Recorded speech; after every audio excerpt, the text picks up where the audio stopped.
खबरों का lunch box.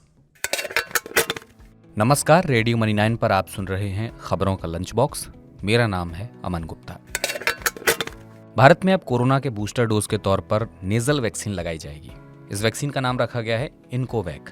Bharat biotech ने इसे वॉशिंगटन यूनिवर्सिटी के साथ मिलकर बनाया है और इसकी कीमत होगी 800 रुपए, जो आपकी ही जेब पर बोझ बढ़ाएगी क्योंकि सरकार इसका खर्च नहीं उठाने वाली। पर आपकी जेब का बोझ हल्का हो सकता है क्योंकि कुछ बैंकों ने एफडी पर ब्याज बढ़ा दिया है।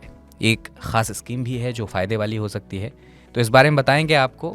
इसके अलावा कई और बिजनेस फाइनेंस से जुड़ी खबरें हैं जो आपके काम की हैं। तो खोलते हैं खबरों का लंच बॉक्स।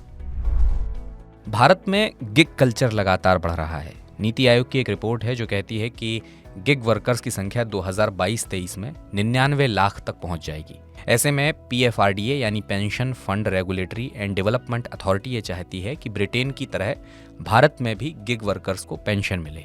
पीएफआरडीए के चेयरमैन हैं सुप्रतिम बंदोपाध्याय। उन्होंने कहा है कि पीएफआरडीए ने सिफारिश की है कि एम्प्लॉयर गिग वर्कर्स को दिए जाने वाले अपने पेमेंट का एक हिस्सा घटाकर एनपीएस में कंट्रीब्यूट करें।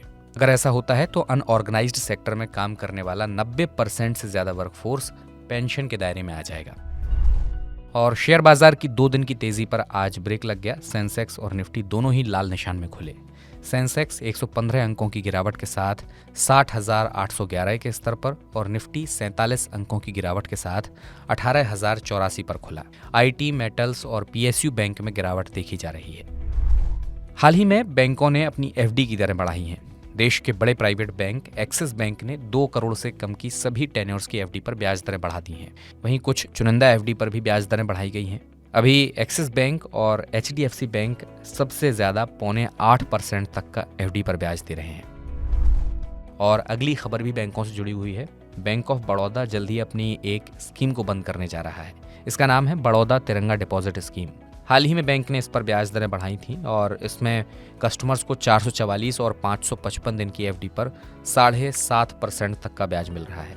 वहीं सीनियर सिटीजन्स को इस स्कीम के तहत 8% तक का ब्याज दिया जा रहा है।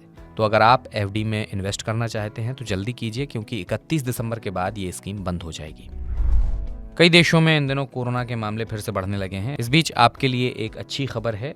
इंश्योरेंस रेगुलेटर IRDAI ने बीमा कंपनियों से कोविड-19 वैक्सीन की 3 खुराक ले चुके लोगों को जनरल और हेल्थ इंश्योरेंस पॉलिसी के रिन्यूअल पर छूट देने का विचार करने को कहा है। IRDAI के इस कदम से कोविड वैक्सीन लगवाने वालों का दायरा बढ़ाने में मदद मिलेगी। IRDAI ने बैंक कंपनियों से कोविड से जुड़े दावों को जल्द से जल्द निपटाने और कागजी प्रक्रिया को भी कम करने के लिए कहा है।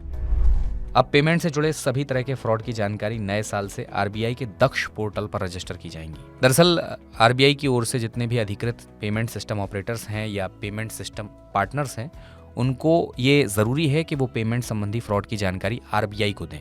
तो नए पोर्टल के जरिए अब शिकायतों पर तुरंत कार्रवाई हो सकेगी और एजेंसियां भी दक्ष होंगी। और इंडियन रेलवे की सर्विसेज का तो इस्तेमाल आप करते ही होंगे और वहां पर आपने पर्सनल अपनी जानकारी दी ही होगी। तो अब जो खबर आपको मैं बताने वाला हूं वो सुनकर आप चौंक जाएंगे, डर जाएंगे।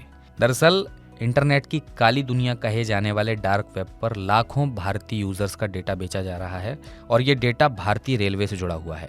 मीडिया रिपोर्ट्स में ऐसा दावा किया जा रहा है कि भारतीय रेलवे हाल ही में डेटा ब्रीच का शिकार हुई है। हालांकि इस बारे में कोई आधिकारिक पुष्टि नहीं है, लेकिन रिपोर्ट्स की माने तो करीब रेलवे के 3 करोड़ से ज्यादा यूजर्स का डेटा इस समय डार्क वेब पर बेचा जा रहा है।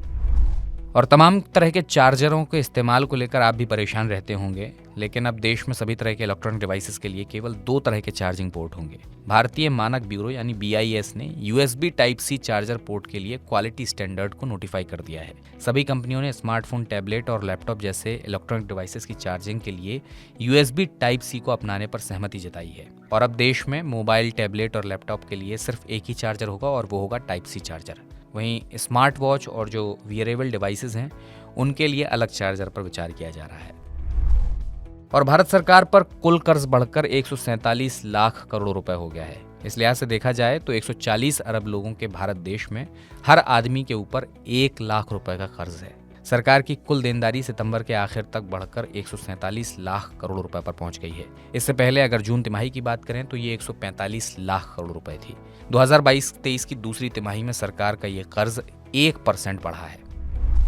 बीते कई दिनों से इस तरह की खबरें आ रही हैं कि होम लोन लगातार महंगा हो रहा है, लेकिन इस होम लोन के महंगे होने का घरों की बिक्री पर कोई ज़्यादा असर नहीं पड़ रहा, क्योंकि इस साल 7 प्रमुख शहरों में घरों की बिक्री ने एक नया रिकॉर्ड बनाया है। दिल्ली एनसीआर, मुंबई, चेन्नई, कोलकाता, बेंगलुरु, हैदराबाद और पुणे में इस साल 3,64,900 घर बिके हैं, जो पिछले साल की तुलना में 54% ज़्यादा हैं। और जो सबसे ज़्यादा घर बिके हैं, करीब 1,09,700, वो मुंबई महानगर क्षेत्र में बिके हैं। तो इसी के साथ खबरों के लंच बॉक्स में हम आपसे विदा लेंगे। बिजनेस और फाइनेंस से जुड़ी खबरों से अगर आप अपडेट रहना चाहते हैं तो मनी 9 का मोबाइल ऐप डाउनलोड कर लीजिए और सुनते रहिए रेडियो मनी 9। मेरा नाम अमन गुप्ता है। इस बुलेटिन को प्रोड्यूस किया है हमारी साथी आंचल चौधरी ने। कल फिर होगी आपसे मुलाकात। अपना ख्याल रखिए। नमस्कार। खबरों का लंच बॉक्स।